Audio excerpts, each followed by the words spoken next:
মানুষের সব থেকে বড় শক্তি হচ্ছে কাম শক্তি। কামকে মানুষ বশীভূত করতে হবে, নিজের আয়ত্তে আনতে হবে।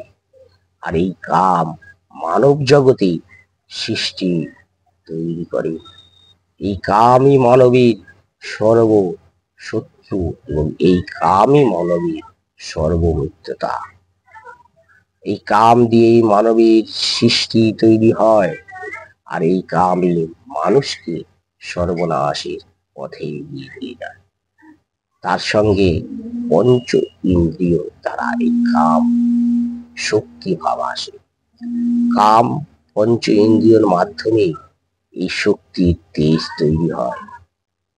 তাই বলেছে শ্রী ভগবান পঞ্চ ইন্দ্রিয়কে আগে দমন করতে। দমন করার একটাই উপায়, কারণ হলো মানসিক ধ্যান। মানুষের চিন্তাকে তার পরিবর্তন করা। মানুষের চিন্তা পরিবর্তন হলেই মানবের মানুষ ভালো পরিণত দেখতে থাকলে, ভালোটা দেখতে থাকলে তাকে ভালোর পরিণত ফল পাওয়া যায়। মানুষ যদি খারাপটাই দেখতে থাকে, তখন কাম ভাবই খারাপই পরিণত তৈরি হয়। আর কাম ভাবে তেজও সেই খারাপই পরিণত ভাবে জন্ম নিতেই থাকে, জন্ম হতেই থাকে। জীবনের মানবের কর্ম প্রতিটা মুহূর্তে এক একটা ধরন ভাবে পরিবর্তন হতে থাকে।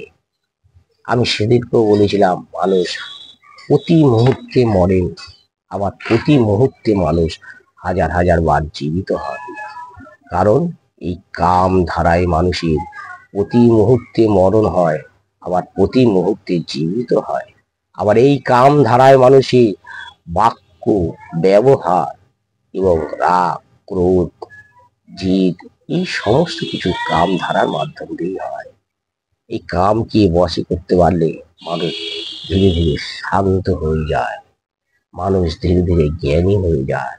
শরীরের কোনো রোগ ব্যাধি থাকে না কামকে বশে করতে পারলে। কামকে বশে করতে পারলে জীবনে উন্নতির প্রচুর পথ দেখা যায়। এই কামই মানুষের শত্রু করে, আবার এই কামই মানুষকে উন্নতির পথ দেখায়। আর তার সঙ্গে পঞ্চ ইন্দ্রিয় যুক্ত হয়। এই পঞ্চ ইন্দ্রিয়কে দমন করতে হয় পঞ্চ ইন্দ্রিয়কে দমন করতে হয় কাম ইন্দ্রিয়কে। আর তা একই মাত্রাই হচ্ছে ধ্যান, যা ধ্যান করলে মানুষ কামকে শান্ত, পরিশিষ্ট এবং শান্তি করতে পারে, শান্তি লাভ করতে পারে। যোগাসন করে মানবের কল্যাণ করতে পারে এবং নিজেরও কল্যাণ হতে পারে এবং নিজেকে সেই পর্যায় পরিবক্ষণে তৈরি করতে পারে এবং মানব জগতের সৃষ্টিকর্তা হয়ে তিনি বহু বহু কাজ, বহু বহু পুণ্য, বহু জীবনে যা মুনি ঋষিরা করে গেছেন, সেই সব কাজ তিনি করতে পারেন। যে কোনো সাধারণ মানুষই সেই কাম শক্তিকে দমন করার ক্ষমতা তার মধ্যে প্রতিটা মানুষের মুহূর্তেই আছে। কিন্তু সবসময় যদি মানুষ নিজের ভালোকে সবসময় দেখতে চেষ্টা করে, অপরের ভালোকে দেখতে চেষ্টা করে, দেখবেন তার মধ্যে সুন্দর এক পরিণত কামের সুন্দর ভাব প্রকাশিত হবে, সুন্দর সৎ ভাব প্রকাশিত হবে। প্রতিটা মানুষের মধ্যে সৎ ভাব আছে, প্রতিটা মানুষের মধ্যে খারাপ ভাবও আছে। খারাপ ভাবটা বাদ দিয়ে যদি প্রতিটা মানুষ সৎ ভাবটাই দেখবার চেষ্টা করেন, তবে দেখবেন তার নিজের মধ্যে কাম শক্তিও সেই সৎ ভাবটাই দেখছে এবং সৎ ভাবটাই তার মনের মধ্যে আসছে, তার দিমাগের মধ্যে আসছে। এই দিমাগটাই হচ্ছে সব থেকে বড় জিনিস হচ্ছে দিমাগকে ঠান্ডা করে রাখা। সব থেকে বড় জিনিস হচ্ছে দিমাগের মধ্যে সবকিছু শক্তি হচ্ছে এই মস্তকে। তাহলে আমাদের এই মস্তকে ঠান্ডা করা, স্নায়ুকে ঠান্ডা করে রাখা, তাই আমাদের সব থেকে বড় কর্তব্য। এবং যে ঠান্ডা করে মানুষ রাখতে পারে তাকে বলা হয় জ্ঞানী ব্যক্তি।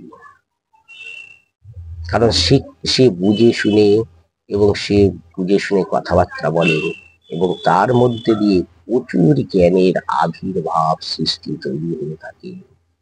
মানবের কল্যাণ করে থাকেন তিনি। মানব জগতে বহুভাবে তা কল্যাণ করেই থাকে, মানুষকে এগিয়ে দেওয়ার পথ তিনি করে দিয়ে থাকেন। এই কাম শক্তিকে একমাত্র ধ্যানের মাধ্যমে বশীভূত করা যায়। আর এই পঞ্চ ইন্দ্রিয়কে একমাত্র ধ্যানের মাধ্যমে বশীভূত করা যায়। আর কিসের মাধ্যমে? সৎ ভাব দেখার মাধ্যমে।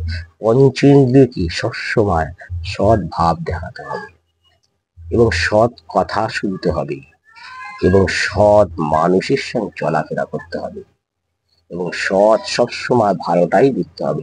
এই ভালোটা দেখতে দেখতে নিজের মধ্যে ভালোর পরিণত তৈরি হয়। আর যদি আপনি খারাপটাই দেখতে থাকেন, অসতের খারাপ লক্ষণ গুণগুলো দেখতে থাকেন, তবে আপনার মধ্যে সেই খারাপ গুণগুলোই এসে বাসা বাঁধবে। তাই বলছেন, ঠাকুর বলেন, আগে মানুষের সৎ ভাবটা দেয়, মানুষের সৎ কর্মটা দেয়, মানুষের সৎ ব্যবহারটা দেয়। তার কুকর্মটা দেখিস না, তাহলে না রে কু হয়ে পড়বি। তাই ঠাকুর বলছেন সৎটাই দেখতে, কুটা নয়। সৎটা হয়ে দেখলে সৎ হয়ে পড়বি, সতের সঙ্গ করবি। আর কু হয়ে দেখলে, কুটা দেখলে কুপথে এগিয়ে যাবি। এটা মানুষের ধ্বংসের কারণ হয়ে দাঁড়াবে। নমস্কার দর্শক।